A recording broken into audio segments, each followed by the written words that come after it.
بسم اللہ الرحمن الرحیم۔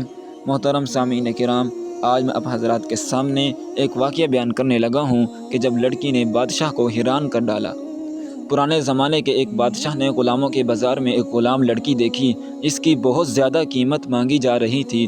بادشاہ نے لڑکی سے پوچھا، آخر تمہارے اندر ایسا کیا ہے جو سارے بازار سے تمہاری قیمت زیادہ ہے؟ لڑکی نے کہا، بادشاہ سلامت، یہ میری ذہانت ہے جس کی قیمت طلب کی جا رہی ہے۔ بادشاہ نے کہا، اچھا، میں تم سے کچھ سوالات کرتا ہوں، اگر تم نے درست جواب دیے تو تم آزاد ہو، لیکن اگر جواب درست نہ ہوا تو تمہیں قتل کر دیا جائے گا۔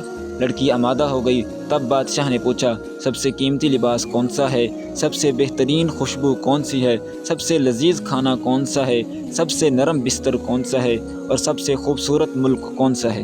لڑکی نے غلاموں کے بازار کے تاجر سے کہا کہ میرا گھوڑا تیار کرو کیونکہ میں آزاد ہونے لگی ہوں۔ پھر پہلے سوال کا جواب دیا، سب سے قیمتی لباس کسی غریب کا وہ لباس ہے جس کے علاوہ اس کے پاس کوئی دوسرا لباس نہ ہو۔ یہ لباس پھر سردی، گرمی، عید، تہوار ہر موقع پر چلتا ہے۔ سب سے بہترین خوشبو ماں کی ہوتی ہے، بھلے وہ مویشیوں کا گوبر اٹھانے والی مزدور ہی کیوں نہ ہو، اس کی اولاد کے لیے اس کی خوشبو سے بہترین کوئی نہ ہوگی۔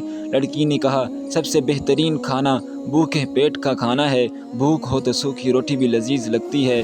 دنیا کا نرم ترین بستر بہترین انصاف کرنے والے کا ہوتا ہے، ظالم کو مکمل و کم خواب سے آراستہ بستر پر بھی سکون نہیں ملتا۔ یہ کہہ کر لڑکی گھوڑے پر بیٹھ گئی۔ بادشاہ جو مبہوت یہ سن رہا تھا، اچانک اس نے چونک کر کہا، لڑکی تم نے ایک سوال کا جواب نہیں دیا، سب سے خوبصورت ملک کون سا ہے؟ لڑکی نے کہا، بادشاہ سلامت، دنیا کا سب سے خوبصورت ملک وہ ہے جو آزاد ہو، جہاں کوئی غلام نہ ہو اور جہاں کے حکمران ظالم اور جاہل نہ ہو۔ لڑکی کے اس آخری جواب میں انسانیت کی ساری تاریخ کا قصہ تمام ہو جاتا ہے۔